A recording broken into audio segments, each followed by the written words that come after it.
الحمد للہ وکفا وسلام علی عبادہ الذین اصطفا اما بعد۔ وعدے کی پابندی کرنا ہمارے دین کا حکم ہے۔ ایک انسان اس وقت تک کامل مسلمان نہیں ہو سکتا جب تک دوسروں سے کیے ہوئے وعدوں کو پورا نہ کرے۔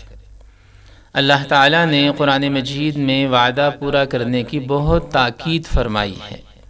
ارشاد باری تعالیٰ ہے، اور عہد کو پورا کرو، بے شک عہد کے بارے میں پوچھا جائے گا۔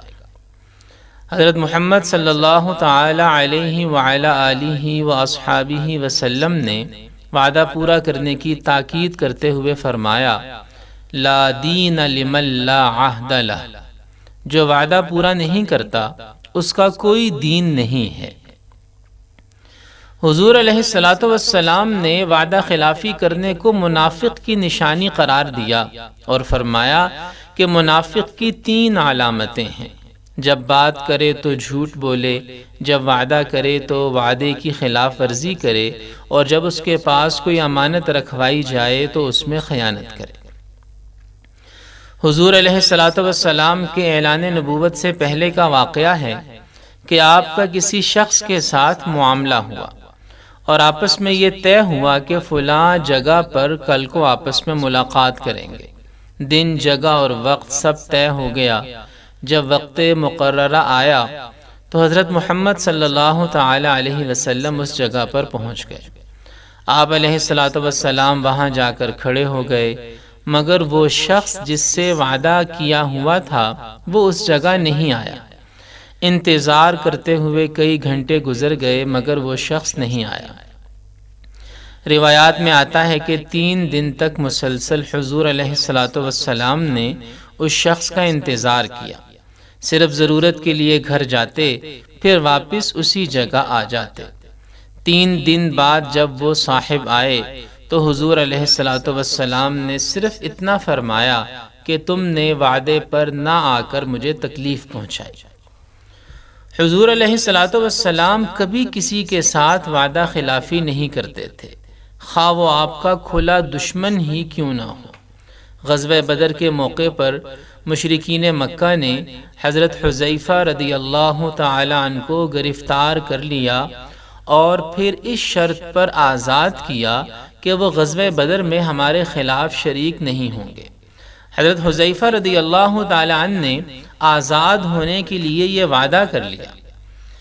حضرت محمد صلی اللہ تعالی علیہ وسلم سے جب ملاقات ہوئی اور سارا واقعہ سنایا اور بدر میں ساتھ چلنے کا ارادہ بھی ظاہر کیا، لیکن حضور علیہ السلام نے انہیں غزوہ بدر میں شریک ہونے سے منع کر دیا اور فرمایا کہ چونکہ وہ مشرکین کے ساتھ وعدہ کر کے آئے ہیں اس لیے شریک نہیں ہوں گے۔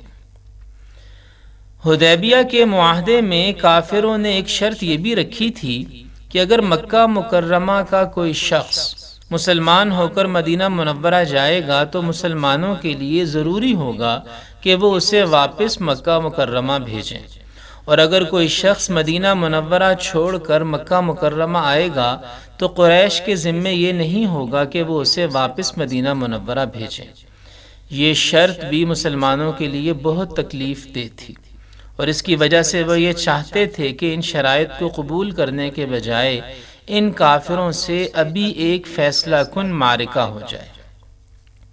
ابھی یہ معاہدہ لکھا جا رہا تھا کہ قریش کے نمائندہ سہیل بن عمر کے اپنے بیٹے حضرت ابو جندل رضی اللہ تعالیٰ عنہ جو مسلمان ہو چکے تھے، کسی طرح قریش کی قید سے نکل کر نبی کریم صلی اللہ علیہ وسلم کے پاس پہنچ جاتے ہیں۔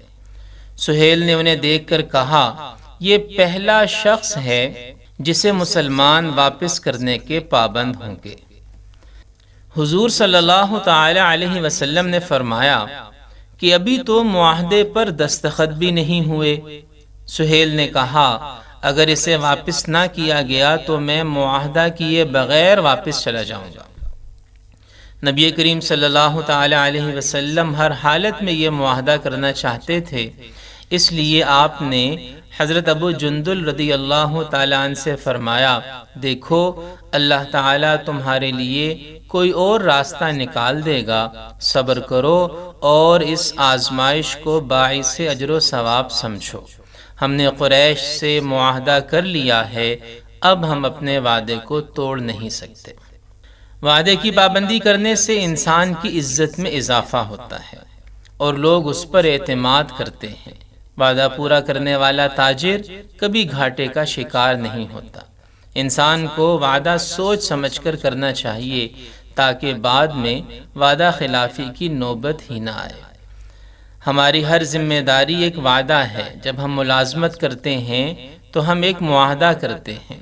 جس ملک میں ہم زندگی گزارتے ہیں اس ملک کا شہری ہونے کی حیثیت سے ہم ایک معاہدہ کرتے ہیں کہ قانون کے مطابق زندگی گزاریں گے۔